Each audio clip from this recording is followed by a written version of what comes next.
let me say this. For months, if not over a year, I've been saying there's an issue outside of the city limits, pretty a mess, and we need to do something. That's been said over and over and over. Well, we met, and y'all jump in now if you did anything, and Jason, you too. We met, and I told y'all, Fagan's chief from Abbeville, you two, and Jason.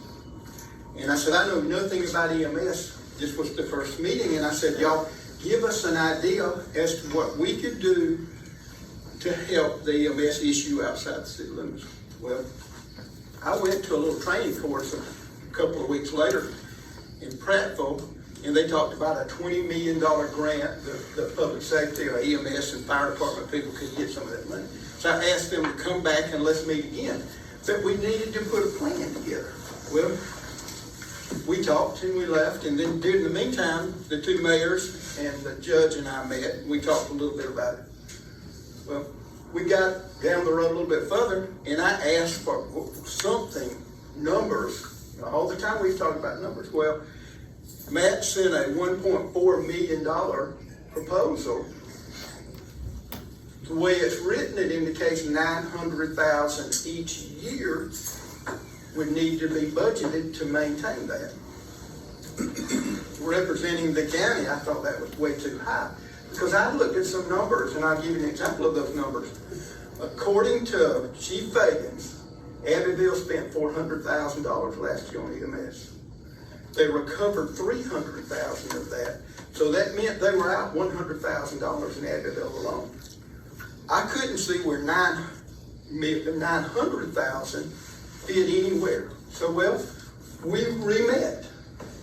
Then we come up with a figure of $700,000.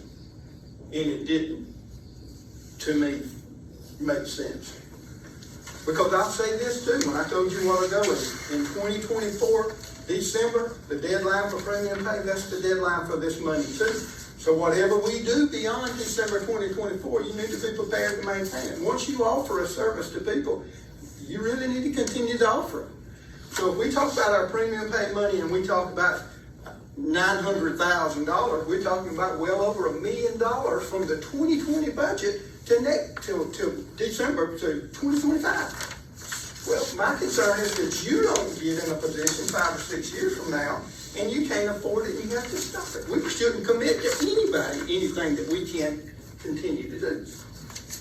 In the meantime, having these meetings with Fagan's involved in it, I learned that the city of Abbeville is taking the fire department back.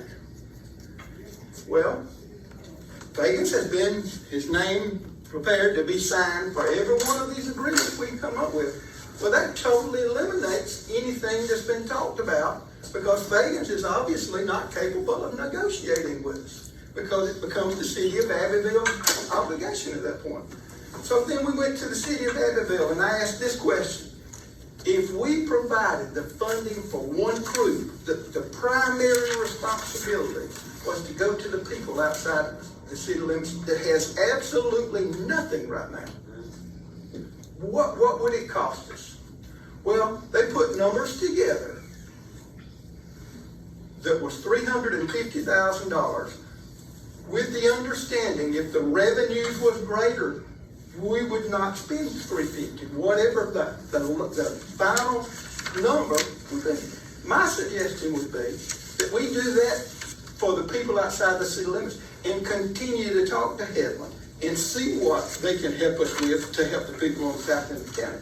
Well, I counted one meeting. I said one meeting, and that was, at that point, knowing what Fagan's had to say, was no reason to meet. The city of Abbeville is the one in charge of that. We needed to regroup, have a meeting that included the people that could make that decision. I think we should do something for Headland, but it needs to be a number that's within reason and something that you can maintain beyond 2024. I have no problem with any of them. It's my obligation for me to present to you numbers and facts that make sense. $1 million don't make sense. At the same time, what really makes sense is that we provide a good service to the people in the county that they have not got. We just need to do what it takes to put an ambulance together that goes to the people outside the city limits. This is a quality response. And we don't have that right now. I don't care what Rickey writes or anybody else writes. It's a fact. The people need help. Not just an ambulance with a quality crew of people that helps them. I've told you this. If there's a bad wreck on the 4-lane and a heart attack out in the county, if the heart attack's second, the fella's dead if it's a true heart attack. Now that's where I stand at with that. I don't care what anybody else says. They lie, they lean it, they make it say whatever they want it to say. But it's not the truth. We need, I don't care if Headland gets mad, I don't care if Eddyville gets mad. The people outside the city limits needs an ambulance that's a quality response. Not two folks that drives the ambulance, a paramedic in the back of that ambulance. And we need to spend what it takes to at least get one capable of going there. So whatever anybody else says, I want to make it clear that the judge and I have been extremely concerned about fixing that problem.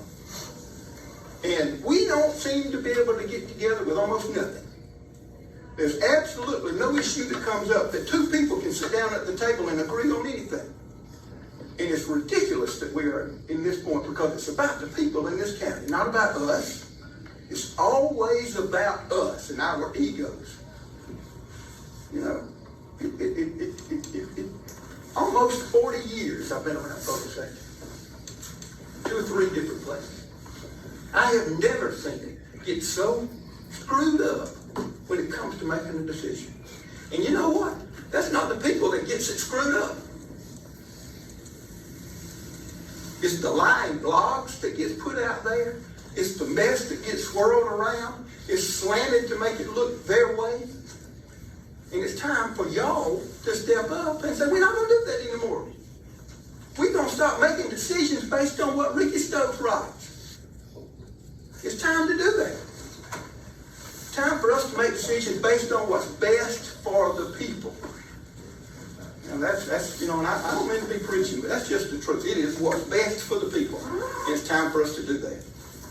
Now, I'd love to continue to talk to Headland, watching on that end how we can come together with some funding to help them respond to that end out in the county. I'd love for one ambulance to be obligated to go anywhere in this county, but primarily to the people outside the city limits. Matt, you got anything you want to chime in on that? Didn't you come back with